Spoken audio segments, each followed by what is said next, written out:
Le premier partenaire qui devait s'exprimer, et qui va s'exprimer, mais c'est Rachel Picard qui était prévue, évidemment, aujourd'hui de s'exprimer, la directrice générale de SNCF Voyage.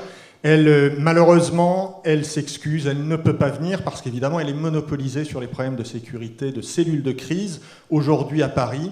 Mais elle est avantageusement remplacée, et je vais vous demander de l'applaudir bien fort parce que c'est un baptême du feu pour lui. Il est depuis 10 jours le directeur du marché affaires et entreprises de la SNCF, seulement depuis 10 jours, et évidemment pour lui, je le disais, c'est un sacré baptême du feu, Fabien Soulet.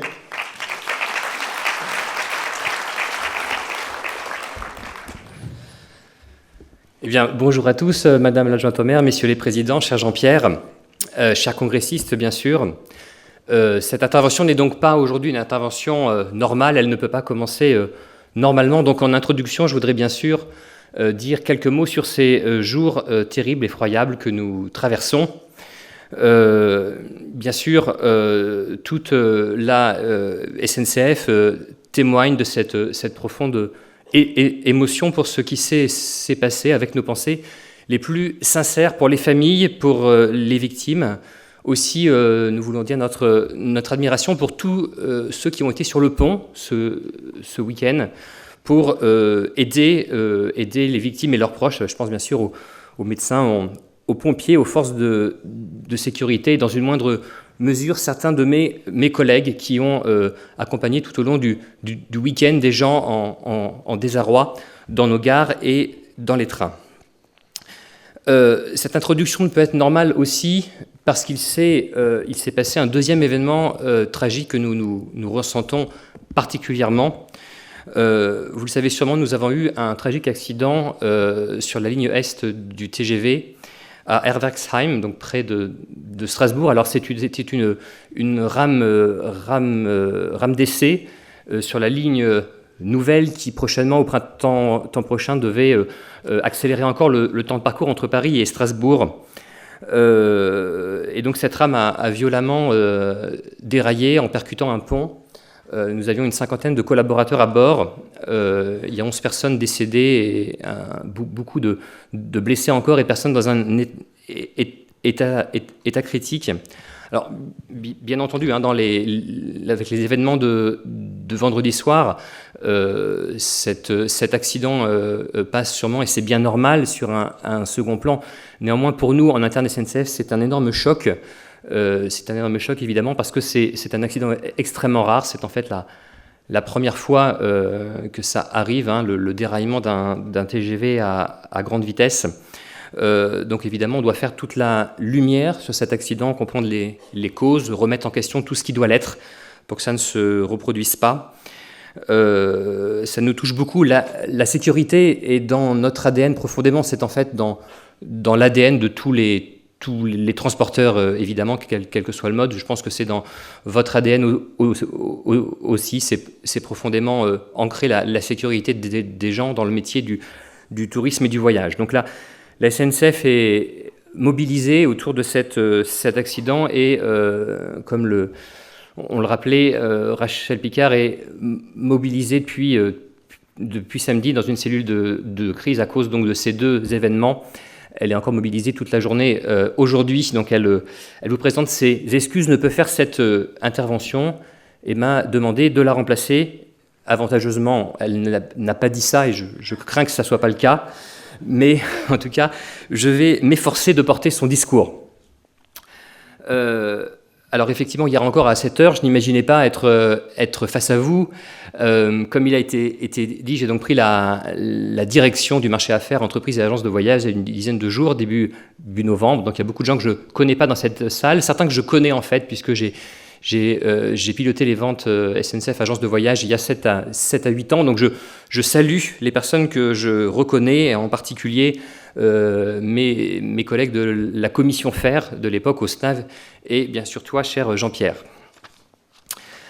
Alors, la première chose que Rachel Picard voulait vous dire et qu'elle m'a demandé de vous transmettre chaleureusement, c'est un mot de félicitations très, très vives pour les excellents résultats commerciaux que les agences de voyage ont eus avec la SNCF en 2015. Nous avons une croissance de plus de 4% à fin octobre, 4% par rapport à 2014. C'est très bien, c'est beaucoup. C'est un petit peu plus même que, enfin c'est même largement plus que la croissance SNCF. Je vous le dis, on m'a dit de ne pas vous le dire, mais je vous le dis quand même, c'est aussi bien que la croissance du canal Internet SNCF. Donc c'est un très très beau résultat, le meilleur depuis 5 ans. Et donc merci pour ces ventes et pour cette confiance sans cesse renouvelée qui nous permet de développer votre business, notre business ensemble. Nous avons, je pense, des relations de qualité avec vous, et je voudrais juste vous citer un chiffre. Nous menons depuis plusieurs années, à la demande du SNAV, un baromètre SNCF SNAV que nous faisons chaque année avec les mêmes questions, la même méthodologie pour voir en toute transparence ce que vous pensez de nous. Et cette année, on a un taux de satisfaction global de 95% des agences de voyage envers la SNCF au niveau de l'animation commerciale et la relation commerciale que vous avez avec nos collaborateurs. C'est 3 points de plus que l'an passé, et donc je voudrais dire qu'on en est ravis. On vous en remercie parce qu'une bonne relation se fait toujours évidemment à deux. Et on en est ravis parce que ça souligne l'importance du partenariat que nous avons avec vous. Le partenariat SNCF Agence de voyage est absolument stratégique. Nous en sommes convaincus. À titre personnel, j'en suis intimement convaincu. Alors, puisque j'ai l'avantage d'être un vieux qui revient, je vous citerai le chiffre que j'ai toujours gardé en tête. On parle là, on est en 2005-2006. Les agences de voyage réalisaient un chiffre d'affaires de 900 millions d'euros pour SNCF. Aujourd'hui, c'est plus de 1,3 milliard. Vous voyez, c'est une croissance supérieure à 40% en 7-8 ans. C'est donc plus, c'est plus que la croissance globale SNCF. Et à l'époque, on entendait parfois quelques doutes en se disant, mais dans le monde qui se transforme avec Internet, avec la digitalisation, est-ce qu'en vrai de vrai, les agences de voyage ont une place encore dans la stratégie de distribution SNCF? À l'époque, nous répondions oui. Eh bien, les faits le prouvent aujourd'hui, et je suis sûr que dans 5 ans, dans 10 ans ou plus, c'est cette même réponse que nous ferons. Alors, eh bien, dans ce cadre, nous avons renouvelé la convention SNAV SNCF, la nouvelle convention qui entre en vigueur au 1er janvier 2016. C'est donc une convention qui a été négociée, renouvelée avec l'ensemble des équipes du SNAV que je remercie, donc la commission FER, la commission de négociation, Jean-Pierre Masse, bien sûr.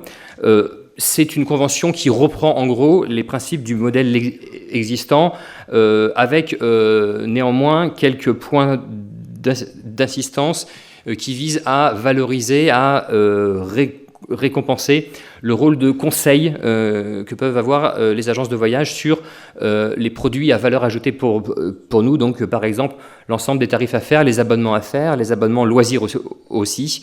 Et puis également un axe qui récompense la prescription que vous effectuez sur les ventes de première classe, et en particulier auprès de notre clientèle, le professionnel, qui est majoritairement servi chez vous, et donc avec un système de surcommission à la première vente sur ces items. Et puis enfin, nous voulons investir et pour vous accompagner vers des outils plus performants, et ceci notamment en déployant très fortement les interfaces graphiques avec les GDS, Amadeus, Sabre et Travelport. Ces interfaces graphiques sont plus efficaces, elles sont plus intuitives, elles permettent de vendre nos produits de façon plus simple, plus fluide que l'ancien mode qu'on appelle, c'est un nom un peu barbare, le mode de cryptique. Donc évidemment, je sais que ça peut parfois impliquer des changements opératoires un petit peu compliqués, un petit peu lourds, mais je pense que le résultat en vaut la peine. On est convaincu que le mode graphique apportera de vrais bénéfices, et nous souhaitons que ce déploiement vers les outils graphiques soit complètement fini à la fin de l'année 2016. Alors, nouveaux outils, nouveaux partenariats, oui, mais tout ça pour vendre quoi? Effectivement, pour vendre notre offre, et l'offre, elle a évolué, et donc j'ai pensé, Rachel Picard pensait qu'il était utile de vous redonner les fondamentaux de notre stratégie commerciale que nous avons présentée après cet été, le 3 septembre dernier. Alors, cette nouvelle gamme, c'est quoi? Tout d'abord, elle part d'un contexte qui est un marché de la mobilité en pleine révolution. Bien sûr, une augmentation forte toujours de la demande en volume. Hein. On est maintenant face aux générations Facebook, aux générations et Erasmus qui ont eu l'habitude de voyager fortement et qui veulent augmenter leur nombre de voyages. On a bien sûr un contexte de digitalisation avec des gens qui cherchent ces outils. On en a parlé dans les interventions précédentes, les phénomènes du low cost, le phénomène plus récent mais extrêmement fort de l'économie du partage qui nous impacte très fortement, notamment avec le développement du covoiturage, et puis bien sûr l'ouverture de la concurrence depuis cet été sur les cars, sur les bus pour les liaisons longue distance en France. Alors, dans ce marché-là, bien sûr, ce que nous souhaitons, SNCF souhaite consolider sa position de leader de la mobilité en France. Comment? Eh bien, premièrement, en étant vraiment l'opérateur de toutes les mobilités, ou du moins de toutes les mobilités terrestres. Bien entendu, ce qui va rester notre colonne vertébrale, c'est le train, et donc nous inventons et nous réinventons les offres trains, je vais en parler juste après.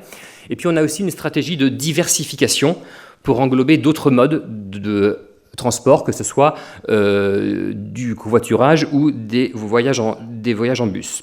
Alors pour construire ça, on est bien sûr parti de ce que nos clients nous disaient, on les a écoutés, on les a sondés. Nos voyageurs nous disent plusieurs choses différentes. Beaucoup de gens nous disent on veut voyager plus, mais à plus petit prix. C'est-à-dire que le phénomène petit prix, ce n'est pas simplement ceux qui n'avaient pas les moyens de s'acheter un billet de train pour partir en voyage, c'est aussi ceux qui avaient les moyens de le faire, mais qui veulent payer moins cher pour partir plus souvent. Il y a aussi des gens qui disent, moi je prends le train si ça m'emmène partout, ça m'emmène loin, donc au-delà par exemple des grandes villes desservies par le TGV. Et puis, on a toujours une attente forte de voyage fluide, de voyage libre, de voyage reposant qui est associé au train avec un souhait de passer un bon moment en qualité et en toute sécurité. Donc, effectivement, les clients veulent un petit peu tout, ils en veulent plus pour moins, et ça, je ne vais pas vous l'apprendre parce que, bien évidemment, vous connaissez cette musique. Et puis aussi, les clients veulent choisir, en fait. Alors, le choix, ce n'est pas toujours évident puisque nous sommes un opérateur ferroviaire en France qui a tendance à être unique encore. Mais donc les Français veulent choisir et donc nous avons voulu créer les conditions de ce choix. Et donc la gamme que nous avons mise en place et qui répond à ces clientèles et qui leur permet de maîtriser leurs différents choix, c'est une gamme qui repose sur 3 types d'offres, trois piliers. Un premier niveau qu'on appelle les essentiels, c'est-à-dire c'est le voyage essentiel en train, c'est les fondamentaux du voyage en train à petit prix. Et je vais revenir juste après dessus, puisque nous sommes, je pense, le seul pays en Europe à avoir osé le TGV low cost. Nous avons ensuite des gens qui souhaitent aller profondément à l'intérieur des territoires, pas forcément à très grande vitesse. Et donc c'est tout le maillage de notre offre avec les trains régionaux, les intercités, qui permettent d'aller au-delà des liaisons desservies par TGV. Et puis enfin nous avons TGV en soi que nous repositionnons ou positionnons sur le voyage à grande vitesse avec une haute qualité de service. Alors je vais revenir un petit peu plus sur certains éléments. Premièrement, le premier élément, donc les essentiels, donc l'idée d'un voyage à petit prix pour petit budget, et pour ceci nous avons lancé une gamme qu'on appelle la gamme Oui, ou plus précisément #Oui. Ce qu'on veut faire en fait avec les essentiels, c'est démocratiser le voyage en train, démocratiser le bien voyager, parce que quelle que soit l'offre choisi notre positionnement, c'est de bien voyager avec nous. Et notre objectif, c'est d'offrir 18 millions de voyages par an à horizon de 2 ans à petit prix. Donc cette gamme Oui, c'est une gamme moins chère, c'est des trains avec 100% de petit prix accessibles à tous, donc des prix à partir de 5 et 10 euros. C'est plus digital, bien sûr. Ce que nos clients attendent de ce type d'offre, c'est qu'elle soit en particulier accessible sur les canaux digitaux, et puis surtout c'est partout, puisque dès 2016 en France, nous desservirons 40 villes avec 135 liaisons en tout, avec des horaires souples pour répondre aux besoins de tous les Français sur le territoire qui souhaitent voyager à petit prix. Alors oui, c'est donc une sorte de low cost sans compromis, avec deux jambes.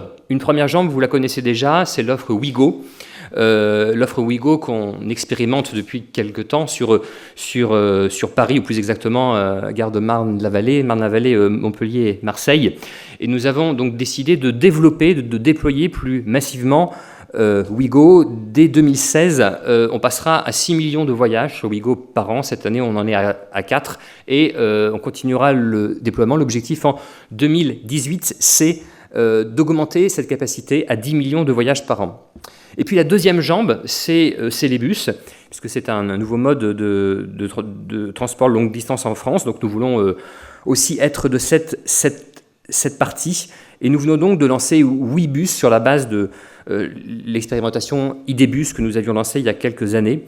Donc c'est donc Ouibus, notre nouvelle offre autocar longue distance. Et notre objectif, c'est de proposer une capacité de 4 millions de voyages en 2016 et atteindre en 2018 7 millions de voyages, donc 10 millions sur les TGV Ouigo, 7 à 8 millions sur Ouibus, et vous retrouvez donc cette ambition de 18 millions de voyages à petit prix en 2018. Bien sûr, ça doit nous permettre de répondre à tous nos clients et à la SNCF de continuer à être présent sur ces segments où la voiture individuelle ou le covoiturage ou nos concurrents bus nous attaquent très fortement.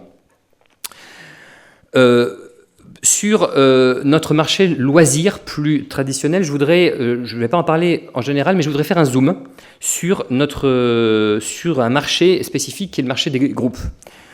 Il y a un potentiel énorme pour développer les voyages en groupe par le train. Ce marché n'est pas assez développé aujourd'hui, et pour être très franc avec vous, s'il n'est pas assez développé aujourd'hui, c'est que nous en portons en partie la responsabilité, avec une offre qui jusqu'à présent n'était pas assez réactive, pas assez rapide, pas suffisamment claire, et peut-être pas toujours assez incitative.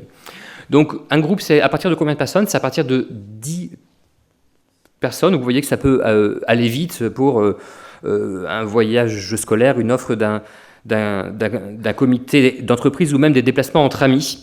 Nous avons donc lancé en septembre une nouvelle offre groupe qui s'articule autour de 3 choses. Premièrement, elle est plus facile.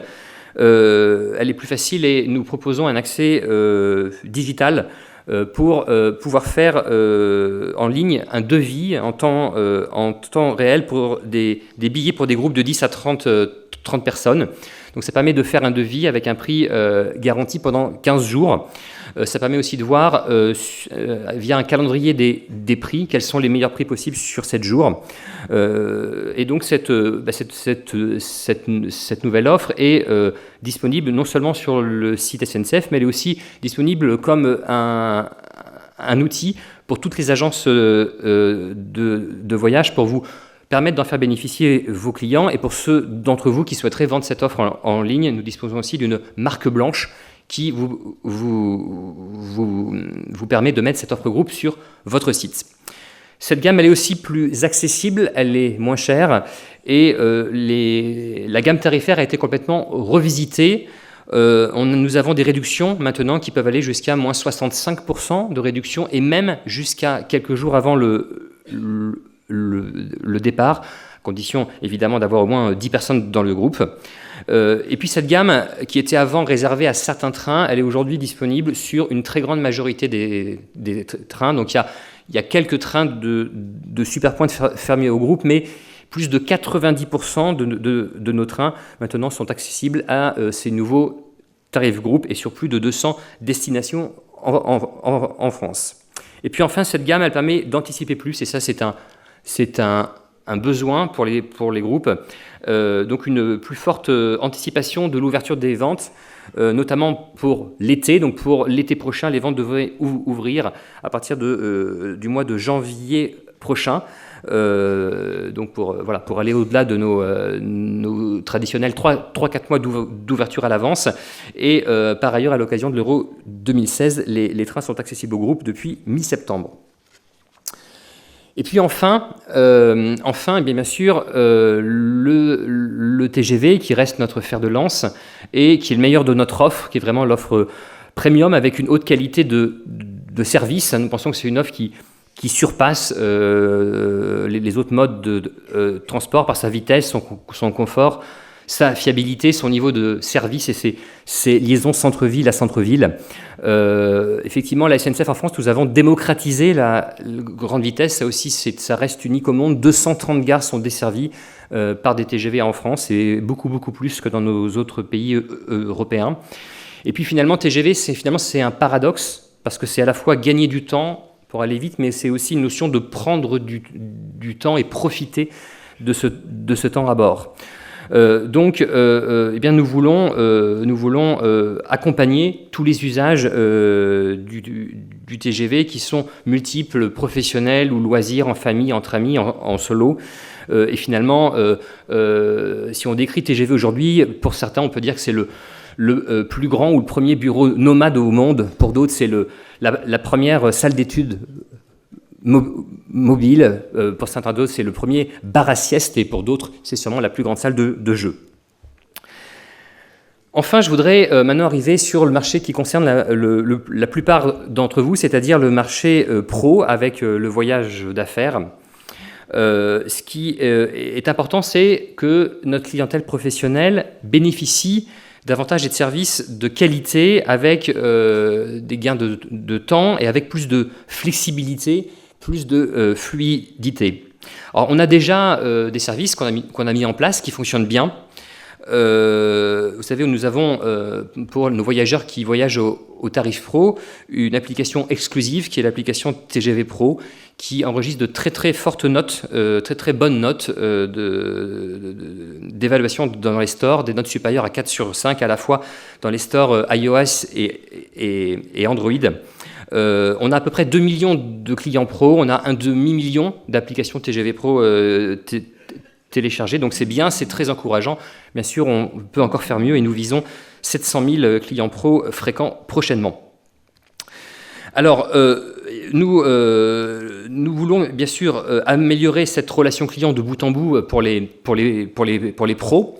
Nous avons pris plusieurs initiatives. Premièrement, la SNCF investit très massivement dans le matériel, notamment en perspective 2017 avec le lancement de la nouvelle ligne à grande vitesse vers Bordeaux. On fera circuler 40 nouvelles rames Euroduplex. Ce sont des rames de 556 places exactement.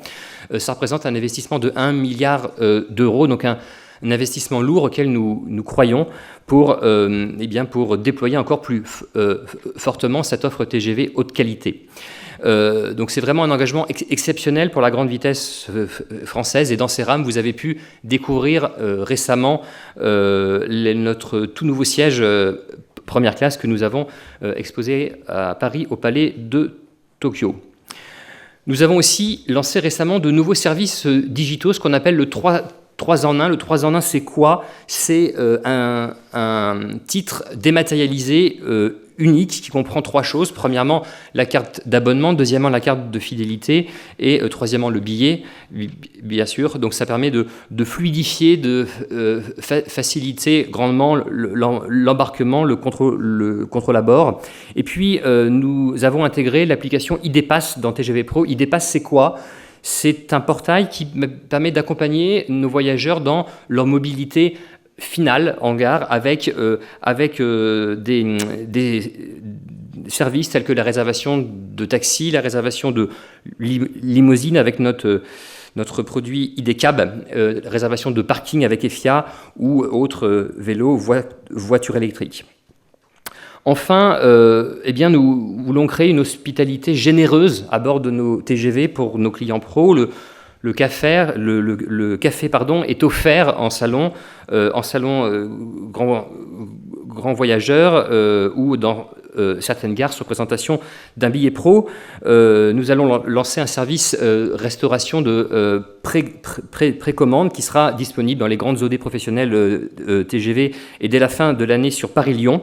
Et puis nous rénovons nos salons en gare. Nous inaugurerons prochainement le salon grand voyageur de Lille avec un nouveau concept plus confortable qui va s'étendre ensuite aux autres salons en France. Enfin, nous avons lancé cette année 2 nouveaux produits pro.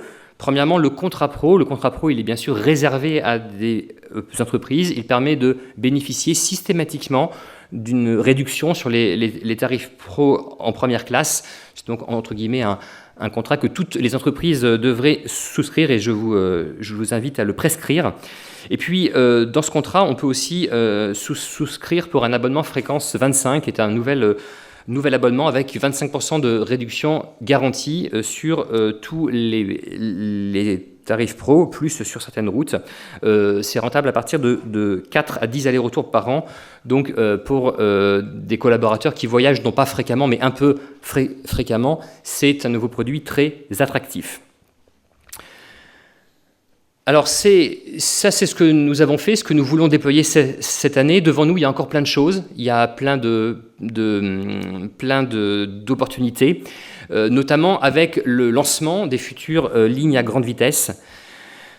Bien sûr, la nouvelle ligne à grande vitesse TGV Est, dont je parlais de façon un peu dramatique au début, qui devait être inaugurée au printemps. Alors, vous savez que les travaux ont été gelés, suspendus suite aux événements, suite à l'accident de samedi, jusqu'à temps que toute la lumière sera faite sur l'accident. Donc il est probable que l'inauguration sera décalée, non pas début avril comme prévu, mais bien entendu c'est un projet qui ira à son terme et qui permettra, j'espère l'an prochain, de mettre Strasbourg à 1h50 de Paris. Et puis bien sûr, le grand autre projet, c'est sur la côte atlantique, avec 800 km² de lignes nouvelles, d'une part vers la Bretagne, d'autre part vers le sud avec Bordeaux. Et en juillet 2017, Bordeaux sera à peu près à 2 heures de Paris, ce qui est évidemment une rupture énorme sur cette route et qui nous permettra de faire adhérer de très nombreux clients. Donc aussi à peu près aux mêmes dates, juillet 2017, lancement des lignes à grande vitesse jusqu'à Rennes qui permettra de gagner entre 30 et 45 minutes de temps de parcours sur Rennes et toutes les destinations bretonnes. Et puis un petit peu après, une ligne à grande vitesse permettant de contourner Nîmes et Montpellier, qui permettra de gagner non seulement 15 minutes sur Montpellier, mais aussi sur tout le reste de la côte sud-est jusqu'à Perpignan et bien sûr jusqu'à l'Espagne avec Barcelone.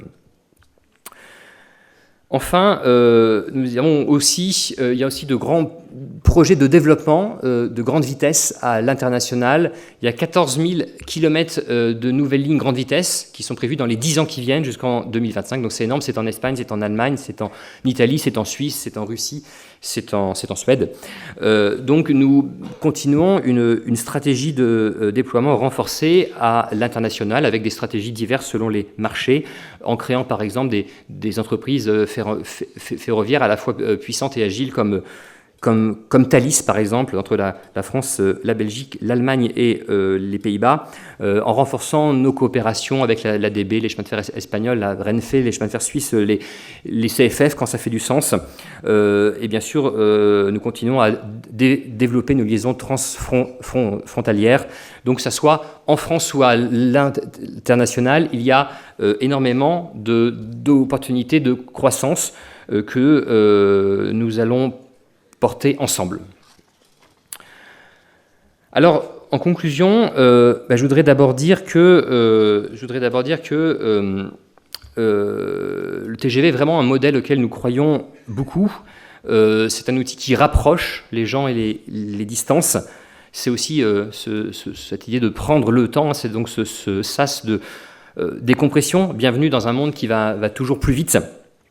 On veut donc offrir du confort, on veut en fait accompagner tous les usages du TGV qui sont multiples, en accompagnant nos clients, en personnalisant nos attentions selon qu'on parle des loisirs, des pros, des familles, des jeunes, et puis en leur simplifiant le parcours du voyage dans évidemment l'achat du billet, mais aussi à l'arrivée en développant des outils de mobilité porte-à-porte pour accompagner nos clients non seulement d'une gare de départ à une gare d'arrivée, mais plus globalement de leur point de départ à leur point d'arrivée. Donc les clients sont au centre, et c'est sûrement la raison pour laquelle les agences de voyage sont aussi au centre pour nous, parce que vous êtes le contact avec 20% de nos clients, donc vous êtes des relais extrêmement importants pour nous, pour valoriser cette offre TGV comme expérience de voyage de haute qualité. Donc nous comptons bien sûr sur vous tous pour développer ces ventes. Et puis en dernier mot de conclusion, je voudrais saluer cette première édition de Journée des entrepreneurs du voyage. Je disais tout à l'heure à Jean-Pierre que j'aimais beaucoup le titre, j'aimais beaucoup le mot, j'aime beaucoup le fait que vous vous appeliez entrepreneur, parce que c'est réellement ce que vous êtes. Entre guillemets, finalement, il y a la matière à entreprendre. Il y a ceux qui l'ont fait, il y a ceux qui l'ont pas fait. Alors moi, je vous avoue humblement que je ne l'ai pas fait, du moins pas encore. Et on ne peut avoir que beaucoup de respect pour ceux qui l'ont fait, avec ce que ça implique en termes de volonté, en termes de risque aussi, en termes de difficultés. Mais tout ceci, ce sont des énergies positives impressionnantes. Et donc, je voudrais vous souhaiter, en guise de conclusion, un excellent premier congrès pour cette journée des entrepreneurs du voyage. Merci à tous.